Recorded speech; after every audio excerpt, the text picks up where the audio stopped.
एक बड़ी खबर सामने आ रही है, वर्ल्ड कप से जुड़ी हुई बड़ी खबर। साउथ अफ्रीका ने इंग्लैंड को मात दे दी है। साउथ अफ्रीका ने वर्ल्ड चैंपियन इंग्लैंड को धो दिया है।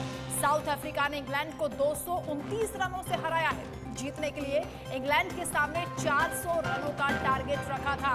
अफ्रीकी टीम की टूर्नामेंट में 4 मैच में यह तीसरी जीत हुई है। साउथ अफ्रीका ने आज भी शानदार प्रदर्शन किया, इंग्लैंड जैसी चैंपियन टीम को हरा दिया है।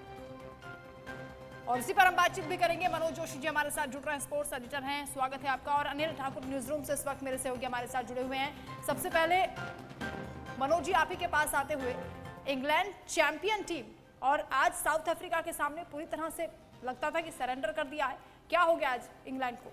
देखिए, इंग्लैंड की टीम ना बल्लेबाजी उनसे ढंग से हो पा रही है। एक पिछले मैच में भी हमने देखा, यहाँ भी देखा, गेंदबाजी उनकी जो है ऐसी है कि जिस पर 399 रन पड़ रहे हैं। और एक साउथ अफ्रीका के लिए तो मैं कहूँगा बहुत ही उल्लेखनीय बात है।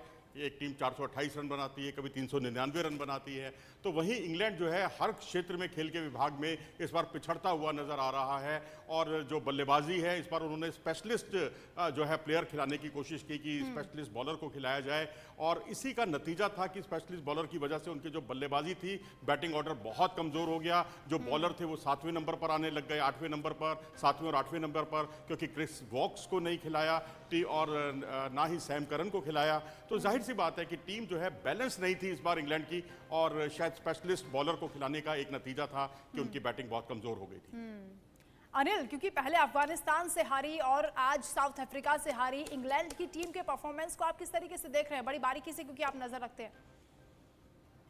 ये जो इंग्लैंड का सफर है, ये शुरुआत इसकी बेहद खराब हुई थी। आपको याद होगा कि अहमदाबाद में न्यूजीलैंड के हाथों पहला ही मैच जो है पूर्व वर्ल्ड चैंपियन को गंवाना पड़ा था। और उसके बाद अफगानिस्तान ने दिल्ली के स्टेडियम में दशा और दिशा जो है इंग्लैंड टीम की बिगाड़ दी थी। और आज एक बार फिर से साउथ अफ्रीका के सामने जो है इंग्लैंड की टीम पूरी बिखरती हुई नजर आई। आपको बता दूं मैं कि 4 खिलाड़ी ऐसे हैं जिन्होंने 10 से ज़्यादा रन नहीं बनाए हैं और 8 खिलाड़ी ऐसे हैं जिन्होंने 20 से ज़्यादा रन नहीं बनाए। तो ये पूर्व वर्ल्ड चैंपियन के लिए बड़ी शर्मनाक बात है। और आपको बता दूं कि ये वनडे इतिहास की इंग्लैंड की सबसे बड़ी हार है। इससे पहले 2022 में जो है 221 रनों से हार मिली थी ऑस्ट्रेलिया के खिलाफ।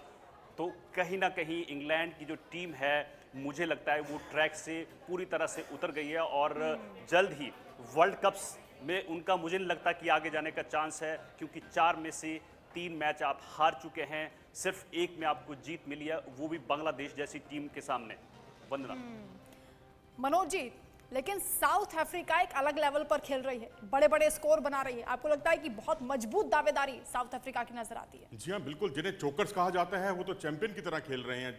और इस तरह जिस तरह आखिरी 10 ओवर में 143 रन बनाना इस टूर्नामेंट का शायद आखिरी 10 ओवर का सर्वाधिक स्कोर है ये। और जिस तरह से आज मुंबई में ऐसा लगा कि आखिरी ओवरों का जो तूफान था वो देखने को मिला। क्लासेन की तरफ से जो सेंचुरी थी वो काबिले तारीफ थी, बहुत ही ताबड़तोड़ सेंचुरी थी। मार्को जैनसन, जिन्हें गेंदबाज के तौर पर जाना जाता है, हैं वो ऑलराउंडर, लेकिन यहाँ तो आज बल्लेबाजी में उन्होंने करियर बेस्ट परफॉर्मेंस किया। जिस तरह से उन्होंने 49वें ओवर में जो टॉपले हैं, उनके एक मुख्य स्ट्राइक बॉलर हैं, उन पर 3 छक्के और 1 चौका लगाया। उससे पहले 1 ओवर पहले ही उन्होंने 2 छक्के और 1 चौके लगाकर स्वागत किया था। और उससे पहले विली का स्वागत किया था 2 छक्के लगाकर। तो इस तरह से आज एक तूफान देखने को मिला है मुंबई के वानखेड़े स्टेडियम में। और जो आखिरी ओवरों में इन दोनों बल्लेबाजों ने एक समा बांध दिया, 142 रन की पार्टनरशिप की, 143 रन बने कुल मिलाकर 10 ओवर में। तो वहां से इंग्लैंड जो है पूरी तरह पस्त हो गई। और जो शुरुआती ओवर में इंग्लैंड ने जो विकेट खोने का जो सिलसिला जो शुरू किया हुआ था, वो फिर थमा नहीं और नियमित अंतराल से विकेट गिरते चले गए और इंग्लैंड कहीं मुकाबले में दिखाई नहीं दिया। लेकिन 4 मैच में 3 हार, आपको लगता है कि इंग्लैंड का जो है बाहर होने का जो खतरा है वो उस पर मंडराता हुआ नजर आता है? जी हाँ, बिल्कुल। लेकिन ये बात है कि पिछली बार भी ये टीम 3 मुकाबले हारी थी, लेकिन उसके बाद चमचमाती ट्रॉफी इसने जीती थी। लेकिन तब इतने करीबी मुकाबले थे उसके जो वो हारी थी। लेकिन इस बार मुकाबले वन साइडेड हार रही है। और तो और अफगानिस्तान से वन साइडेड मुकाबला हारना यही इंगित करता है इस बात की ओर कि इस बार वो बिल्कुल अनप्रेडिक्टेबल टीम है। यही टीम बांग्लादेश के खिलाफ 364 रन बनाती है और बाकी मुकाबलों में इसके लिए 200 सवा 200 का स्कोर बनाना भी बहुत मुश्किल हो जाता है। तो इसे अनप्रेडिक्टेबल टीम कहते हैं, जैसे हम कभी पाकिस्तान के लिए ये बात कहा करते थे। अब मैं कहूँगा इंग्लैंड की टीम अनप्रेडिक्टेबल है, बिल्कुल बैलेंस टीम नहीं है, बल्लेबाजों और गेंदबाजों में कोऑर्डिनेशन नहीं है, क्योंकि जो गेंदबाजी है वो यहाँ पर उसकी कमजोर कड़ी है, लेकिन अब तो बल्लेबाजी ने भी हद कर दी है। अनिल, आज के मैच का टर्निंग पॉइंट आपको क्या लगा? देखिए, मुझे लगता है कि जो साउथ अफ्रीका ने स्कोर दे दिया था, 400 रन का जो लक्ष्य दे दिया था, मुझे लगता है कि इनके जो टॉप ऑर्डर था वो चलते बने 10 रन, 6 रन, 5 रन और 3 रन, इस तरह का स्कोर जो इनके बल्लेबाजों ने किया। आपको बता दूं कि वेन स्टोक्स जो हैं उनको भी टीम में शामिल किया गया था, वो भी 5 रन बनाकर जो है वो निकलते बने। तो कहीं ना कहीं इनकी बल्लेबाजी जो है वो नाकामयाब रही। और वहीं अगर स्कोर देखें आप तो स्कोर बहुत बड़ा किया है साउथ अफ्रीका ने, इनके गेंदबाजों को रोकना चाहिए था। और स्कोर जो है वो कम होता तो शायद एक उम्मीद होती, लेकिन कहीं ना कहीं क्लासेन की क्लास पारी और यानसेन की जो 42 में 75 रन मारे उन्होंने, और उन्होंने वहीं से उस मैच को जो है वो छीन लिया था। आपको बता दूं, क्योंकि आपने क्लासेन का जिक्र किया, तो मनोज जी, क्या क्लासेन के सामने कोई भी गेंदबाज टिक नहीं पा रहा है? उसका कोई क्या तोड़ नहीं निकाल पा रहा है? क्योंकि हर मैच में हम देख रहे हैं एक बड़ा स्कोर वो खड़ा कर रहे हैं। जी हाँ, बिल्कुल। उनके कवर ड्राइव हो, चाहे वो सामने जो उन्होंने स्टेप आउट करके छक्के जो लगाए वो बहुत ही काबिले तारीफ थे। लॉन्ग ऑफ पर उनके जो छक्के थे वो बहुत ही कमाल के थे। एक उन्होंने जो रिवर्स स्वीप किया था वो भी बहुत कमाल का था, जिस पर उन्हें बाउंड्री मिली।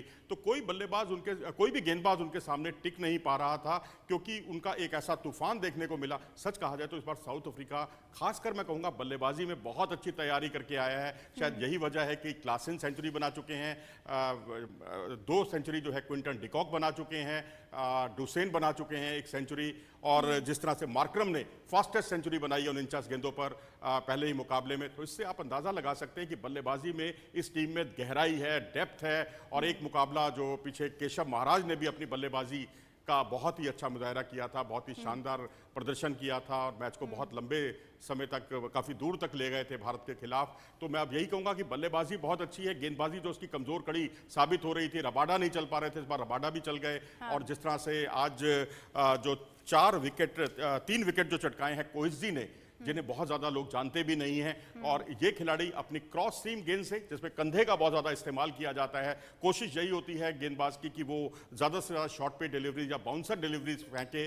और शायद इसी का नतीजा है कि उन्होंने 3 अच्छे wicket, Harry Brook, Jos Buttler और आदिल रशीद का एक लोअर ऑर्डर में कह सकते हैं, लेकिन 2 शीर्ष क्रम के बल्लेबाजों को उन्होंने आउट किया। रबाडा की आज फील्डिंग बहुत अच्छी थी। अगर कोई गेंदबाज जो कि गेंदबाज की होने की हैसियत से खेल रहा है और वो अगर मिड ऑफ पर बहुत गिरकर दौड़ते हुए गिरकर कैच पकड़ता है तो उसके मायने कुछ अलग ही हैं। इसका मतलब है कि आप बिल्कुल चैंपियन के अंदाज में खेल रहे हैं। गेंदबाजी में सुधार होना बहुत अच्छा संकेत है साउथ अफ्रीका के लिए। मार्को यानसेन के लिए क्या कहेंगे? 7वें नंबर पर आने के बाद भी 75 रनों की उन्होंने तूफानी पारी खेली। जी हाँ, मार्को यानसेन जो है, जैसे मैंने आपको बताया कि टोपले हो, चाहे वो विली हो, चाहे वो आखिरी ओवरों में इन दोनों गेंदबाजों पर उन्होंने बहुत ही ताबड़तोड़ शॉट्स खेले हैं, छक्कों की लाइन लगा दी है। हमने तो मार्को यानसेन को एक बॉलिंग ऑलराउंडर के तौर पर सुना था, लेकिन वो इतनी अच्छी बल्लेबाजी करते हैं और करियर बेस्ट नॉक उन्होंने खेला है और क्लासेन का बहुत अच्छा साथ दिया है। बल्कि ऐसा लग ही नहीं रहा था कि ये कोई पुछल्ला बल्लेबाज हैं या निचले क्रम पर बल्लेबाजी, 7वें नंबर पर बल्लेबाजी करने आते हैं। एक रिकॉग्नाइज बल्लेबाज की तरह क्लासेन के अंदाज में वो बड़े बड़े शॉट्स खेलते हुए दिखे, गेंद को बल्ले के मिडल करते हुए देखे गए। तो ये एक बहुत बड़े खिलाड़ी की निशानी है और ये लेफ्ट आर्म पेसर है और बेहतरीन गेंदबाजी के लिए भी जाना जाता है। और आज इसने जो है 2 विकेट, जो रूट और डेविड मलान के भी विकेट चटकाए हैं, वो काबिले तारीफ हैं। बस ये है कि इंग्लैंड की टीम बहुत ज़्यादा ओवर कॉन्फिडेंट थी और जो 3 विकेट उसके गिरे हैं, जैसे कि मैंने बताया, जो रूट, डेविड मलान और जॉनी बेस्टो, ये तीनों लेग स्टंप की गेंदों पर छेड़खानी गेंद से करते हुए आउट हुए हैं। तो ये बहुत बड़ा इंग्लैंड के लिए सबक है कि आप जो गेंदें आगे खेलने वाली हैं उनको आप पीछे खेल रहे हैं, लेग साइड की गेंदों पर आप स्ट्रोक खेल रहे हैं, जबकि इतना बड़ा स्कोर आपको चेज करना है। तो मुझे लगता है कि शायद अपने पैर पर कुल्हाड़ी मारी है इंग्लैंड ने। हालांकि अनिल, अगर बात करें इंग्लैंड की टीम की, तो जो 7वें नंबर तक तो अच्छा ही खेल रहे थी, जो बैट्समैन थे अच्छा खासा खेल रहे थे और 170 रन ही लेकिन केवल बना पाए। देखिए, तब तक मैच उनके हाथ से निकल चुका था। हालांकि मार्क वुड ने बल्लेबाजी तो अच्छी की और 17 गेंदों में जो है 45 का स्कोर खड़ा कर दिया, लेकिन जहां उनका काम था गेंदबाजी का, वहां वो परफॉर्म नहीं कर पाए। और आपको बता दें, मार्क वुड जैसे जो गेंदबाज हैं, उन्होंने 7 ओवर में 76 रन लुटा दिए, 10 रन प्रति ओवर, उससे भी ज़्यादा।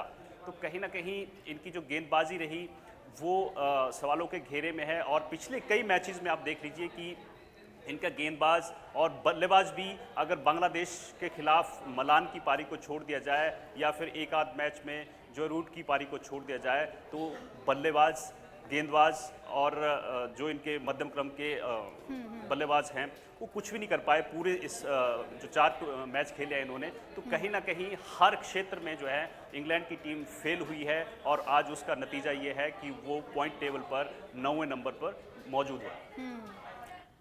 ठीक है मनोज जी, आज की इस जीत के बाद पॉइंट टेबल पर अगर बात करें साउथ अफ्रीका के लिए, तो आप कहां पर उसको देखते हैं? देखिए, जहाँ तक पॉइंट्स टेबल का सवाल है, तो आज साउथ अफ्रीका जो नंबर 3 का स्थान उसने बरकरार रखा है अपना, ये अपने आप में काबिले तारीफ है। लेकिन इंग्लैंड की टीम औंधे मुंह गिरी है।